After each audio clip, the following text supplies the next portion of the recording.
چیونٹی قدرت کی ایک ننھی سی مخلوق، ایک عجوبہ ہے۔ بظاہر یہ مخلوق بہت چھوٹی سی ہے، مگر قدرت اس کے اندر شعور و احساس کی قوت رکھی ہے۔ اس کی خاصیت خصوصاً سونگھنے والی صلاحیت بہت تیز ہوتی ہے۔ جہاں خوراک ہو وہاں یہ فوراً پہنچ جاتی ہے۔ چیونٹی کا ننھا منہ جسم، کمر، بازو اور منہ پر مشتمل ہوتا ہے۔ قرآن مجید کی 27ویں سورت کا نام ہی النمل چیونٹی ہے۔ اس سورت میں حضرت اسماعیل علیہ السلام اور چیونٹی کی بستی والا دلچسپ واقعہ ہے۔ حضرت سلیمان علیہ السلام کو اللہ تعالیٰ نے جانوروں کی بولیاں سمجھانے کی خصوصی صلاحیت دے رکھی تھی۔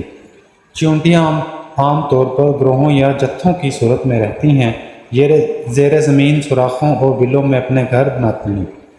چیونٹی کے گھروں کا دروازہ ایک تنگ سوراخ کی مانند ہوتا ہے، جہاں سے ایک وقت میں ایک ہی چیونٹی داخل ہو سکتی ہے۔ چیونٹیاں دنیا کے تقریباً تمام خطوں میں پائی جاتی ہیں، صرف برفانی علاقوں میں نہیں ملتی۔ اب تک چیونٹیوں کی 10,000 سے زائد اقسام دریافت ہو چکی ہیں۔ چیونٹی کی اوسط عمر 7 سال تک ہوتی ہے۔ چیونٹی عام طور پر معاشرتی یا گروہی زندگی بسر کرتی ہے۔ یہ اپنے سارے کام اجتماعی طور پر ہی انجام دیتے ہیں۔ ان کی ایک بستی میں زیادہ سے زیادہ 2 لاکھ چیونٹیاں ہوتی ہیں۔ چیونٹی اپنے بلوں میں ذخیرہ کردہ خوراک کے تحفظ کے لیے ٹیڑھے میڑھے راستے بناتی ہیں تاکہ بارش کے پانی سے تحفظ ہو سکے۔ اس کے باوجود اگر خوراک کے خراب ہونے کا اندیشہ ہو تو اسے بلوں سے باہر نکال کر ہوا میں پھیلا دیتے ہیں اور خشک ہو جانے پر پھر سے بلوں میں منتقل کر دیتی ہیں۔ چیونٹیاں اپنی استطاعت سے زیادہ وزن اٹھا لیتی ہیں۔ یہ اپنے جسم سے 20 گنا زیادہ وزن اٹھا سکتی ہیں۔ بعض چیونٹیاں خانہ بدوش ہوتی ہیں، یعنی ایک جگہ سے دوسری جگہ اپنی بستیاں منتقل کرتی رہتی ہیں۔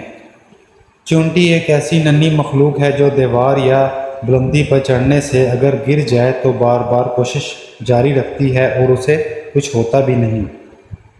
دھوپ ہو یا سردی ہو اور گرمی، یہ نہ ہمت ہارتی ہیں اور نہ محنت سے جی چراتی ہیں۔ ایک تحقیق کے مطابق بڑے اور اہم فیصلوں میں چیونٹیاں انسانوں سے زیادہ بہتر ثابت ہوتی ہیں۔ سائنسدانوں کا کہنا ہے کہ انسان بغیر کسی وجہ کے مختلف چیزوں کے پیچھے بھاگتے ہیں، لیکن چیونٹیوں میں یہ روایت بہت کم ہے۔ اس کے علاوہ اپنے گھروں کی تعمیر سے متعلق چیونٹیوں کے انفرادی فیصلوں کی بجائے اجتماعی فیصلے اچھے اور مؤثر ہوتے ہیں، اور ان میں غلطی کی گنجائش بھی بہت کم ہوتی ہے۔